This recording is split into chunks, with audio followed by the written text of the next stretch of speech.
আমি না হাবিবের বছর সিল্লা লাগাইছি 2001 সালে 40 জুন। আমাদেরকে আসরের পরে উমুমি গাছতে নিয়ে গেছি। আসরের পরে উমুমি গাছতে না আপনার আসেন এই এলাকায় না, তবলিগ জামাত আসলে মসজিদ দিয়ে বানান ওই জাতি নাকি আপনার? হ্যাঁ, তবলিগ জামাত আসলে পেডিং মুড়ি নদীতে ফেলে দিয়ে মসজিদ তুলনি। খবরদার, ওলামায়ে হক্কানি রব্বানি আলেমদের তত্ত্বাবধানে দাওয়াতে তবলিগ ও উম্মতের বিশাল কল্যাণকর একটা কাজ উম্মতের জন্য। কেউ এটাকে মামুলি মনে করবেন না। হ্যাঁ, বুলতুলি আছে, বুলতুলি কার ভিতরে নেই। এই অঙ্গ দুনিয়াতে এখন আমরা যারা আছি কার ভিতরে ভুল নাই। আমাদের দেশে কোনো একটা সংগঠন, কোনো একটা ব্যক্তিকে আপনারা দেখান তো যাকে সর্বজন স্বীকৃত, সবাই তাকে মানে, দেখাতে পারবেন? বুলতুলি দুনিয়ার সব ভিতরে আছে, তবলিগওয়ালাদের ভিতরে আছে। সেটা সংশোধন করবে ওলামায়ে কেরাম। সমস্যা কোথায়? ওলামায়ে কেরাম সংশোধন করবে, আওয়াম সেটা মেনে নিবে। হ্যাঁ, কোনো জালেম যদি না মানে তাহলে সে ওই যে সাদিয়ানি বড় ওজনে কাহি সাদিয়ানিদের দিকে চলে যাবে। কথা বুঝেন নাই? কেউ যদি ওলামায়ে কেরামের দিক নির্দেশনা কোরআন সুন্নাহর আলোকে না মানে নিশ্চিত আজকে বা কালকে সে গোমরাহ হবেই হবে। এটা ব্যক্তি হোক দল হোক। আমি কোনো বিশেষ বক্তা বানাইছে, আমি কোনো যদি কোনো না কোনো হকপন্থী আলেমের হাতে হাত রেখে নিজেকে কোনো আলেমের তত্ত্বাবধানে না চালাই, আল্লাহ মাফ করেন, হতেও পারে শয়তান আমার অভিভাবক হয়ে যেতে পারে। কথা বোঝেন নাই? আমিও বিভ্রান্তিতে পড়ে যেতে পারি। এই জন্য ব্যক্তি হোক দল হোক, যেটা আলেম শূন্য, নবীর ওয়ারিস শূন্য, সেটা টুডে অর টুমরো নিশ্চিত ধ্বংস হবেই হবে। আমরা ইতিহাস দেখেন, পৃথিবীর ইতিহাস দেখেন, রাসূল সাল্লাল্লাহু আলাইহি ওয়াসাল্লাম থেকে নিয়ে আজ পর্যন্ত ইতিহাস দেখেন, আদম আলাইহিস সালাম থেকে নিয়ে এই পর্যন্ত ইতিহাস দেখেন, যারা আল্লাহর নবীর কথার বাহিরে গেছে তারা ধ্বংস হয়ে গেছে। যারা নবীর পরে নবীর ওয়ারিস উলামায়ে কেরামের কথা মানে নাই, আল্লাহ তাদেরকে জন্মভূমিতেও থাকতে দেয় নাই, পেয়ারে ইন্ডিয়াতে চলে যেতে বাধ্য করছে। হ্যাঁ, এটা যোগে যোগে এটাই ছিল বাস্তবতা। হয়তো 2 দিন 4 দিন 10 দিন সাময়িক ক্ষণিকের জন্য আপনি হুমরা সোমরাগিরি দেখাইতে পারবেন, আমি কিছু হুজুরে ভাব পেতে পারবেন। সাময়িক সময়ের জন্য ওলামায়ে কেরামের ঘাট মটকায় দিবেন, ওলামায়ে কেরামকে বুড়িগঙ্গাতে ভাসায় দিবেন, ওলামায়ে কেরামকে দেশের শীর্ষস্থানীয় আলেমকে রড দালাল বলে বেইজ্জতি করবেন। এমন সময় আসতেছে আল্লাহ তাআলা পুরো পৃথিবীবাসীর কাছে আপনাদেরকে লজ্জিত করে দিবেন। আল্লাহর ওলিদের সাথে বেয়াদবি করতে দেন না, আল্লাহর ওলিদের সাথে বেয়াদবি করতে দেন না। কুওয়াতে নেকি নাদারিরা বদমাকুন, আল্লাহর ওলিদের খেদমত করতে না পারেন, মুহাব্বত করতে না পারেন, তাদের কল্যাণে আপনার অর্থ সম্পদ জান মাল খরচ করতে না পারেন, অন্তত কোনো আল্লাহর ওলির সাথে বেয়াদবি করিয়েন না, পরিণতি ভালো হবে না। আমি যখন দাওয়াত দিতে গেলাম তো আসরের পরে আমরা গেছি কোথায়? উমুমি গাছে। তা আমাকে মোতাকাল্লিম মানে আমি বলি না হাবিবি, আর নাবিবির পড়বো আমি হইলাম ওই জামাতের সর্বোচ্চ মোল্লা। আমি শাহ হলো সাধারণ মানুষ, কোন ইউনিভার্সিটির অধ্যাপক প্রফেসর, উনি কয় মৌলানা সাহেব আজকে কি করবে? হ্যাঁ, মোতাকাল্লিম উমুমি গাছতে আই না কি মোতাকাল্লিম, আমি তো কিচ্ছু জানি না, নাবিবি করি মাত্র। যাই হোক, কিছু তো শিখেছে, আল্লাহ খাওয়ায়, আল্লাহ পালে, আল্লাহ মারে। হ্যাঁ, আমাদেরকে আল্লাহ সৃষ্টি করছে, আল্লাহর ইবাদত করবো, আল্লাহ আমাদের, আমরা কালিমা পড়ি লা ইলাহা ইল্লাল্লাহ মুহাম্মাদুর রাসূলুল্লাহ। এর অর্থ হলো হ্যাঁ, আমরা উদ্দেশ্য হলো যা কিছু দেখি আর না দেখি, যেটা গদ বান্দা মুখস্থ করানো হয় এটা আমিও মুখস্থ করছি। আর কালিমার অর্থ তো নুরানি থেকে শিখে আসছি। আমি ওই অনুযায়ী 5 তলার উপরে উঠছি। নিয়ম হলো আগে শেষ মাথায় চলে যাবেন মহল্লা রাস্তা, এরপরে আস্তে আস্তে কি করবেন? সামনের দিকে মসজিদের দিকে আসতে থাকবেন। তো 5 তলা হলে 5 তলা, 10 তলা হলে 10 তলা, সেখান থেকে নিচের দিকে নামবেন। তো আমরা গেছি 5 তলায় গিয়ে আওয়াজ দিচ্ছি, টক টক করে এক বাচ্চা আসছে। আসার পরে বললাম যে তোমার আব্বু আছে? ভাই আছে। তোমার আব্বুকে ডাকো। ওর আব্বু আসছে খালি গায়ে লুঙ্গি পরা, আসলে বলে আমি সালাম দিয়ে বললাম, ভাই আমরা কালিমা পড়েছি লা ইলাহা ইল্লাল্লাহ মুহাম্মাদুর রাসূলুল্লাহ, হ্যাঁ এক আল্লাহ ছাড়া কোনো উপাস্য নেই, মুহাম্মদ সাল্লাল্লাহু আলাইহি ওয়াসাল্লাম অন্তিম অবতার, সর্বশেষ রাসূল, হ্যাঁ এবং চূড়ান্ত নবী। এগুলো বলছে, সে বলতেছে হুজুর আমি বললাম হিন্দু। সাথে সাথে আমি বললাম সরি। আমার স্পষ্ট মনে আছে, আমি তাকে সরি বলে পাঁচতলা থেকে নেমে চলে আসছে। এই কথাটা আপনাদেরকে বলার উদ্দেশ্য কি? আমি নিজেও অমুসলিমদের দাওয়াতি কাজ করার পূর্বে আমি জানতাম না যে অমুসলিমকে দাওয়াত দিতে হবে। এটা আমার কমতি, আমার এলেমের কমতি, আমার যোগ্যতার কমতি, আমার আল্লাহ প্রদত্ত এলমে হুইপ জ্ঞানের ধন্যতার কারণে আমি সেটা জানি নাই।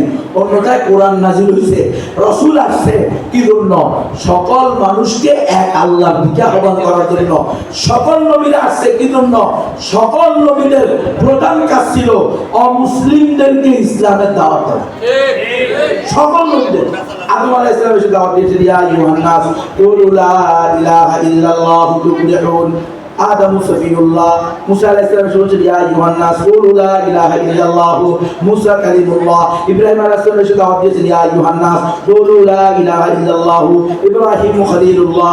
ঈসা আলাইহিস সালাম এসে দাওয়াত দিয়েছেন, ইয়া আইয়ুহান নাস কুলু লা ইলাহা ইল্লাল্লাহ। ঈসা রূহুল্লাহ। সর্বশেষ সাইয়্যিদুল মুরসালিন খাতামুন নবিয়্যিন তাজদার মদিনা সরকারে দু আলম রাহমাতাল লিল আলামিন শফিউল মুযনিবিন মুহাম্মাদুর রাসূলুল্লাহ সাল্লাল্লাহু আলাইহি ওয়াসাল্লাম এসে দাওয়াত দিয়েছেন, ইয়া আইয়ুহান নাস কুলু লা ইলাহা ইল্লাল্লাহ মুহাম্মাদুর রাসূলুল্লাহ সাল্লাল্লাহু আলাইহি ওয়াসাল্লাম। আল্লাহ কোরআনে আয়াত নাযিল করেছেন, ওয়ালাকাদ বা'আথনা ফী কুল্লি উম্মাতির রাসূলান আন ই'বুদুল্লাহা ওয়াজতানিবুত তাগুত। আমি প্রত্যেক জাতির নিকটে, সম্প্রদায়ের নিকটে, জনপদবাসীর নিকটে এই বিধান দিয়ে নবী রাসূল পাঠিয়েছি যে তারা তাদের স্বজাতিকে, সম্প্রদায়কে বলছে আন ই'বুদুল্লাহ, হে আমার স্বজাতি, হে আমার কওম, তোমরা এক আল্লাহর ইবাদত করো, ওয়াজতানিবুত তাগুত। আল্লাহর মোকাবেলায়, আল্লাহর আসরে যে সকল ব্যক্তিকে, মূর্তিকে, গাছকে, জীবজন্তুকে, হ্যাঁ পশু পাখিকে, বিভিন্ন ধরনের দেব দেবতাকে বসানো হয়, মন্ত্রকে, সংবিধানকে আল্লাহর আসনে, রাষ্ট্রকে আল্লাহর আসনে পূজনীয় বানানো হয়, এই সব গায়রুল্লাহ তাগুত থেকে তোমরা সম্পর্ক ছিন্ন করো। প্রত্যেক নবীর কাছে লিকুল্লি উম্মাতির রাসূল, প্রত্যেক উম্মতের জন্য আমি রাসূল পাঠিয়েছি। লিকুল্লি কওমিন হাদ, প্রত্যেক জাতির জন্য আমি পথপ্রদর্শক পাঠিয়েছি। ওয়া ইম মিন উম্মাতিন ইল্লা খালা ফিহা নাযীর, এমন কোন জাতি নাই যাদের মধ্যে আমি জাহান্নাম থেকে ভীতি প্রদর্শনকারী পাঠাই নাই। ওয়া মা কুননা মুআযযিবিনা হাত্তা নাবআসা রাসূলা, আমি এমন নয় যে কোন জাতিকে শাস্তি দিব অথচ এর পূর্বে তাদের কাছে রাসূল প্রেরণ করব না। এখন আমি জানি না, এটা আমার অজ্ঞতা, আমার কমতি, কিন্তু পুরা কোরআন, পুরা সুন্নাহ যদি আমরা গবেষণা করি, একটু যদি রাসূলের সিরাতের দিকে আমরা দৃষ্টি বুলিয়ে দেখি, একটু যদি ১৬ লক্ষ সাহাবায়ে কেরামের জীবনের উপরে আমরা আমাদের এলেমকে, জ্ঞানকে একটু অনুসন্ধানে লাগাই, তো আমরা দেখব আল্লাহ রসুল থেকে নিয়ে সাহাবায়ে কেরাম, তবে তাবেঈন, আইম্মায়ে মুজতাহিদিন, তাবেঈন সকলের প্রধান কাজ ছিল অমুসলিমদেরকেও ইসলামের দাওয়াত দেওয়া। আল্লাহ রসুল বিদায় হজের ভাষণে দাঁড়িয়ে ১৬ লক্ষ সাহাবায়ে কেরামের মধ্যে বলেছিলেন, আলা ফালিউবাল্লিগিশ শাহিদুল গায়ব। এর আগে বলছিলেন আলা হাল বাল্লাগতু, আলা হাল বাল্লাগতু, আলা হাল বাল্লাগতু। ও আমার সাহাবীরা, তোমরা সাক্ষী দাও, তোমরা নিজেরা স্বীকৃতি দাও, আমি কি তোমাদের কাছে আল্লাহর দেওয়া দায়িত্ব, তাওহীদের আমানত, ঈমানের আমানত, কোরআনের আমানত হুবাহু জুকাতু হক আদায় করে বসেছি কিনা? বাল্লাগা ইউবাল্লিগু তাবলীগের মানে হক আদায় করে বসা। ওলামায়ে কেরাম আছে দেখেন, কোন রকম বোঝানোকে তাবলীগ করে না। আলা হাল বাল্লাগতু, আমি কি তোমাদের কাছে পৌঁছাইতে পেরেছি? ১৬ লক্ষ সাহাবী বলেছেন বালা। অবশ্যই বুঝেছেন। রাসূল বলছেন আল্লাহুম্মা শাহাদ, আল্লাহুম্মা শাহাদ, আল্লাহুম্মা শাহাদ। আল্লাহ আপনি সাক্ষী থাকেন, আপনি সাক্ষী থাকেন, আপনি সাক্ষী থাকেন। কারণ আপনি তো বলছেন ফালানাসআলান্নাল্লাযীনা উরসিলা ইলাইহিম ওয়া লানাসআলান্নাল মুরসালিন। যাদেরকে পাঠাইছি, যাদের নিকটে পাঠাইছি সবাইকে জিজ্ঞেস করব। যাদেরকে পাঠাইছি নবী রাসূল তাদেরকে জিজ্ঞেস করব দায়িত্ব পালন করেছো কিনা। আর যাদের নিকটে পাঠিয়েছি তাদেরকে জিজ্ঞেস করব তোমরা কি আমার নবীর পক্ষ থেকে, আমার রাসূলের পক্ষ থেকে এই নবীর মাধ্যমে তোমরা তোমাদের সমসাময়িক নবী এবং রাসূলের মাধ্যমে আমার দেওয়া জীবন বিধানের পরিপূর্ণ দাওয়াত পেয়েছো কিনা। নাকি পেটের দান্দায়, পিঠের দান্দায়, পকেট করার দান্দায় কিছু পরিবর্তন করছে, কিছু সংস্কার করছে, আর ক্ষমতার দান্দায় ইসলামী দল মডারেট দলের নাম দিছে। বুঝুন কোন দিকে যেতেছে? হ্যাঁ, কোন দিকে যেতেছে আপনারা বুঝতেছেন না? কাল কিয়ামতের মাঠে আল্লাহ জিজ্ঞেস করবে ইসলামী দল নাম দিয়ে দিছে ওই আপুকে খুশি করার জন্য, আমেরিকাকে খুশি করার জন্য, ইন্ডিয়াকে খুশি করার জন্য, যে আমরা এখন আর ক্ষমতায় গেলে ইসলামী রাষ্ট্র প্রতিষ্ঠা করব না, কোরআনী রাষ্ট্র প্রতিষ্ঠা করব না, আমরা খেলাফা প্রতিষ্ঠা করব না, আমরা শরিয়া প্রতিষ্ঠা করব না, আমরা ইমারতে ইসলামিয়া বাংলাদেশ প্রতিষ্ঠা করব না, বরং আমরা ওয়েলফেয়ার স্টেট প্রতিষ্ঠা করব।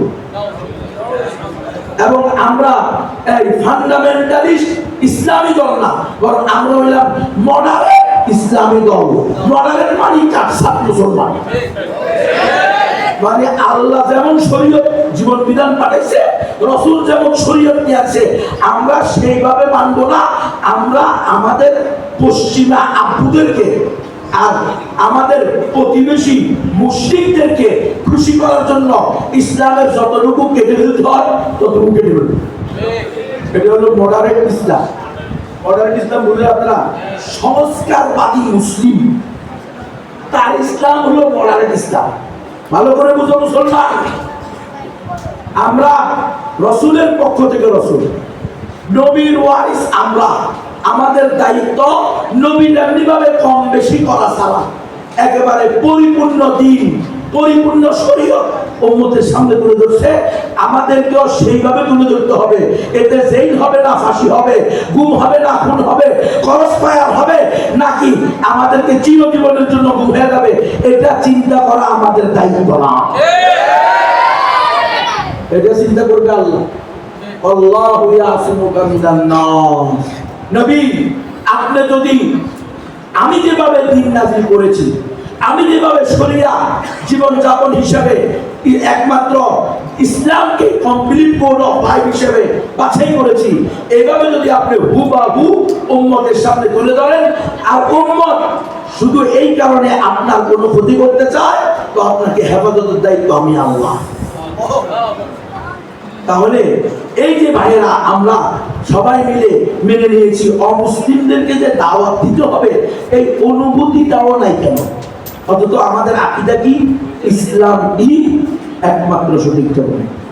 ইন্নাদ দীনা ইনদাল্লাহিল ইসলাম। এর অর্থ হলো ইসলামই আল্লাহর নিকট একমাত্র মনোনীত ধর্ম, অথবা নিশ্চয়ই আল্লাহর নিকট একমাত্র গ্রহণযোগ্য ধর্ম কি? ইসলাম। একই সূরার মধ্যে আল্লাহ আরেক জায়গায় বলতেছেন ওয়া মান ইয়াবতাগি গায়রাল ইসলাম দীনান ফালান ইউকবালা মিনহু ওয়া হুয়া ফিল আখিরাতি মিনাল খাসিরিন। যে ব্যক্তি ইসলাম ছাড়া অন্য কোনো ধর্মকে, অন্য কোনো আদর্শকে, অন্য কোনো মতবাদকে ধর্ম হিসেবে গ্রহণ করবে, সেটা আল্লাহর নিকট গ্রহণযোগ্য না এবং সে কাল কিয়ামতের মাঠে চিরস্থায়ী ক্ষতিগ্রস্তদের মধ্যে অন্তর্ভুক্ত হবে।